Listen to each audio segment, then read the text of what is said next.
Hello, everyone. I'm Talina Ford with Oklahoma Lifespan Respite. We want to do introductions real quick. Sure. I'm Amy Harris. I'm with the Colorado State Unit on Aging, and we are a recipient of a Lifespan Respite grant. Okay. Lynn. Yes, hi, I'm Lynn Fines. I'm with the Idaho Commission on Aging, and we're a recipient of the Lifespan Enhancement Grant as well. And we have a phone number ending in 792.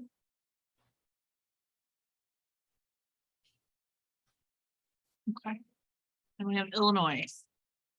Hi, Tina Urick from the Illinois Respite Coalition. So did you guys get a chance to look over the questions at all that she sent over? There is a lot. And I don't think we're going to have time to touch on all of them, but one that she did specifically highlight was, what do you see as the greatest challenge to providing emergency respite vouchers?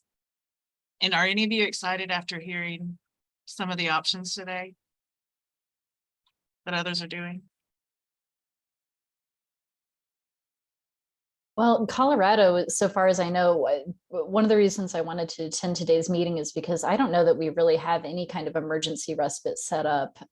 It's a bit of a it's a little ungainly, because you think emergency and it's like immediate, but respite, of course, you have to go through some kind of application. You have to, ensure eligibility and then connect people to services. And with our regular respite, and I'm kind of speaking from two sides, from the respite provided through the Older Americans Act and then our Lifespan Respite vouchers, it's we actually have pretty low utilization. And I think that part of that is because then the onus is on even if we were able to quickly say, okay, you're approved, here's your voucher, go ahead. It's still then up to the client, to the caregiver, to find a provider who's available at that short period of time. So that was one of the first things that I thought, I wonder how that works for, and I'm glad that Illinois is on the call, Tina, right? Yeah. To see how you were able to kind of, I don't know, help with that, because then as a caregiver, you're like, okay, great. Now I have to call these 50 different agencies and see who's even willing to take me. Yeah. And you know what? And I'm with you. When I looked at my notes previous, it's really finding that place, because at least still here in Illinois, there are, for example, respite beds through different agencies are still not open for weekends or things like that for some caregivers. And so I really see, some of the barriers is finding that place or that person still. I think for us, because we have allowed caregivers to hire somebody that lives in their home, that has really helped a lot. We, like just in this short amount of time, we've had like that 140 in less than 6 months that have been funded. And but a big part of it was, being able, like you said, to find that person, and that they can choose that rate of pay, where I know that sometimes they've had a relative that has come from out of state, and it may have only just been for 2 days for that surgery, but by paying them either $100 a day for coming in their time. But I think a part of that has helped us is that they've been able to use family members. That's so interesting. That's definitely where, with the Lifespan grant, we're provider only, provider agency only, and we've been looking very seriously at expanding that. I remember, I think I was bugging Lynn actually about that during one of a different voucher call, but that seems to be more and more so, not only for an emergency response, but also for a rural response, where providers just aren't as available, that you've got to have that individual, choosing your own individual to fill in, because sometimes the providers just aren't there, or they're just not equipped to react as quickly. So another thing with providers, I don't know if you have this experience, Tina, but for an emergency case, if you were going through a provider agency, I have some personal experience with caregiving, and it's always like you have to have someone come to the house and fill out a bunch of paperwork and do an assessment. And It's sort of a lot.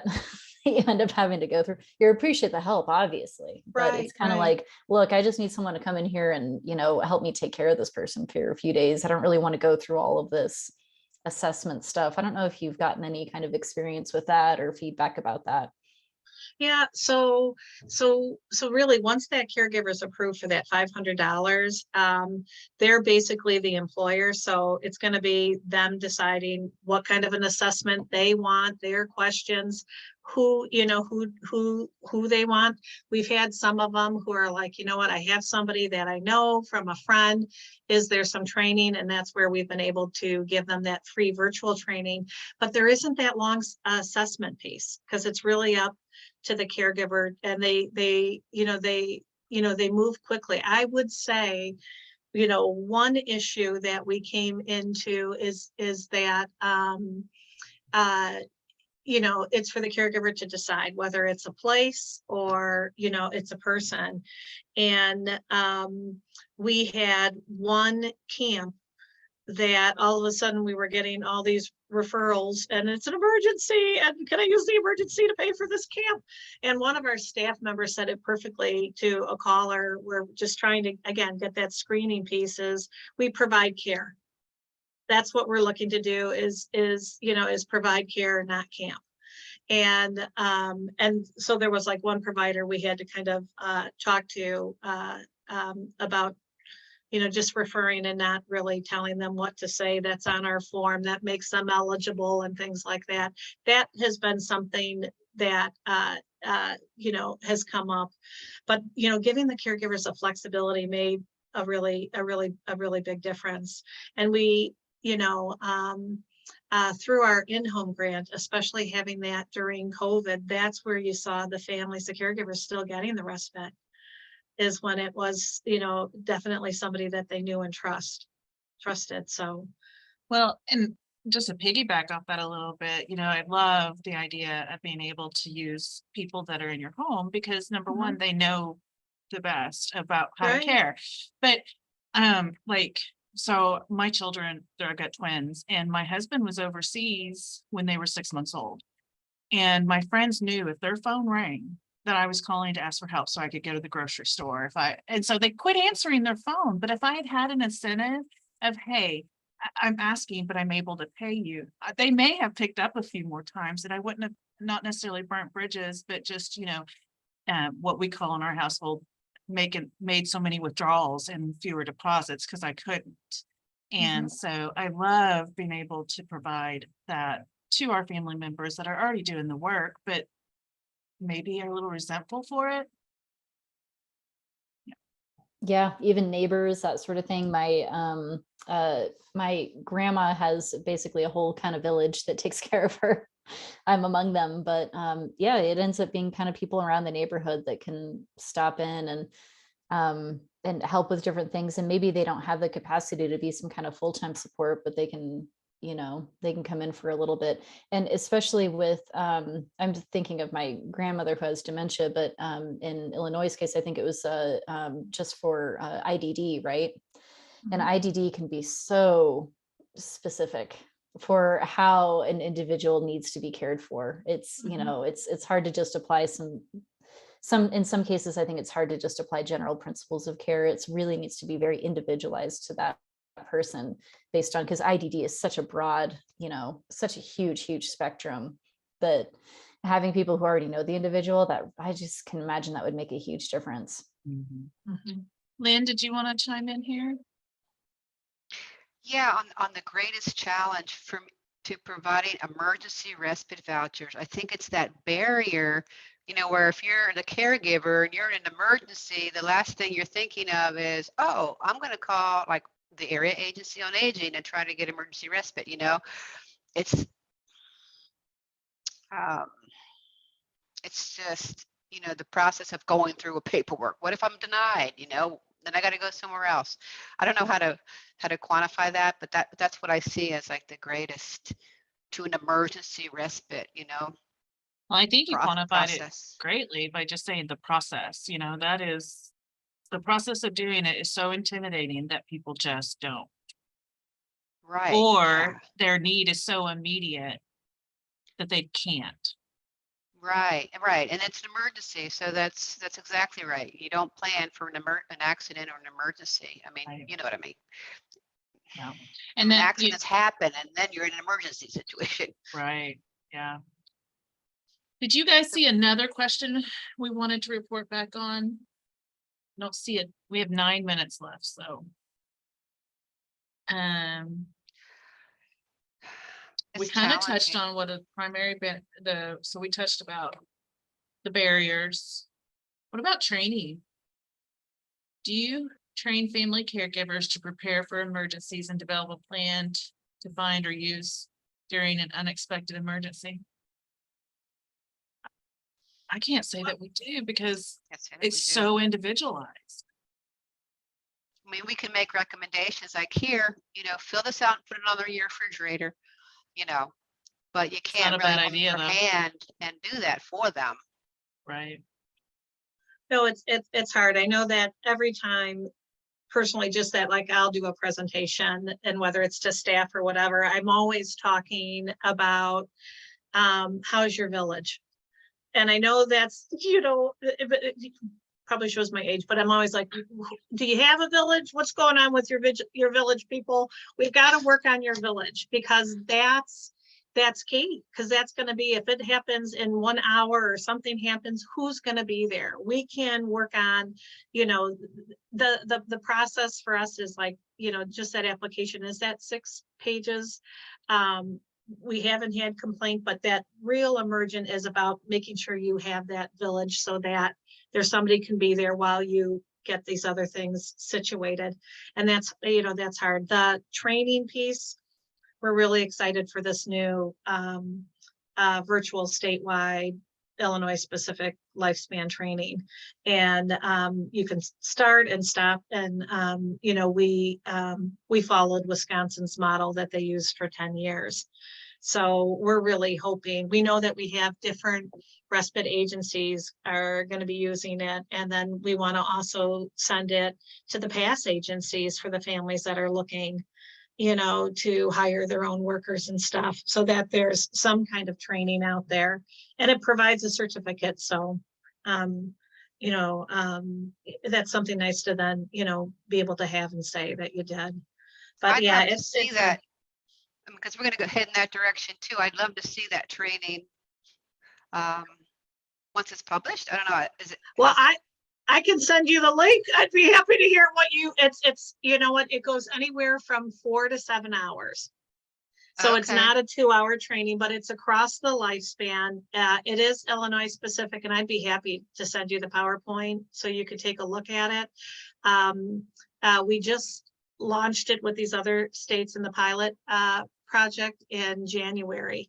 And then there are surveys that are going through to check who drops out, why they drop out, and how have you been, how's it been after 6 months of taking it? But we're hoping to start a registry with this. And that's where after the training, individuals who take it can sign up to be on a statewide registry. And then eventually what we're hoping to do is open it up to agencies to post positions so that it will work. But I'd be happy, Lynn, to send you the PowerPoint to take a look at. We're Yeah, taking I saw that in there. I tried to copy it off. Of course, I couldn't get it off the PowerPoint slide. Yeah, I was like, never mind. I tried Yes, to I'm say, I interested. tried the same thing. I'm And interested. we're taking it one step further and creating an app that links the voucher system, the vouchers. They can go through and select and identify which voucher would work best for that caregiver and then link them to the registry. So then we've got payment to go with that identified individual. So that's what we're working on right now. Oh, Very that sounds- exciting. That sounds innovative. Yeah. We're hoping to have it completed by November for our caregiver conference, our annual caregiver conference. So it'll be exciting, hopefully to unveil then. Oh, that's neat. So almost Mhm. like dating app with voucher and respite providers. Huh, interesting.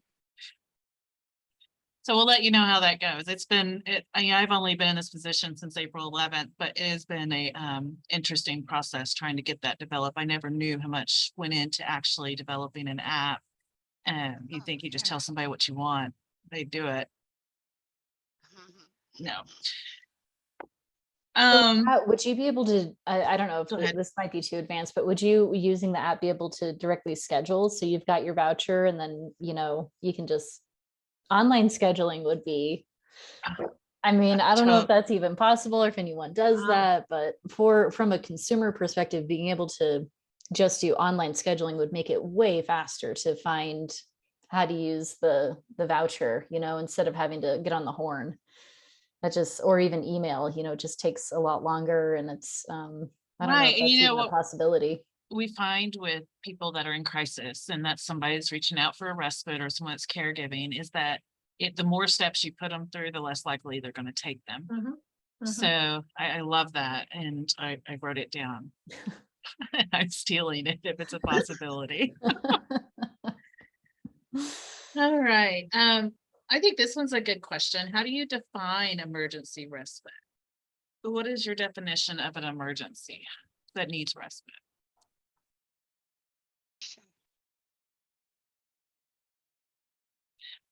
For me, now this is not saying that the respite provider or the rest, because Center Success holds our respite.